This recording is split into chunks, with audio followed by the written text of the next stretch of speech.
Hello guys, good morning guys. तो आप मैं फिर एक ट्रैक्टर की वीडियो लेके आ गया हूँ। देखिए गाइस, यहाँ पर आलू खुदाने जा रहे हैं, एक पंजा फांद रहे हैं गाइस।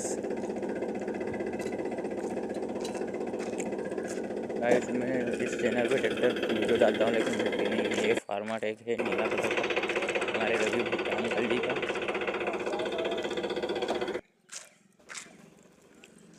ये आलू की सीढ़ी पड़ी है यहाँ पर आलू चोपने के लिए। ये हमारा गांव का प्यारा सा शीतला माता का मंदिर है गाइस।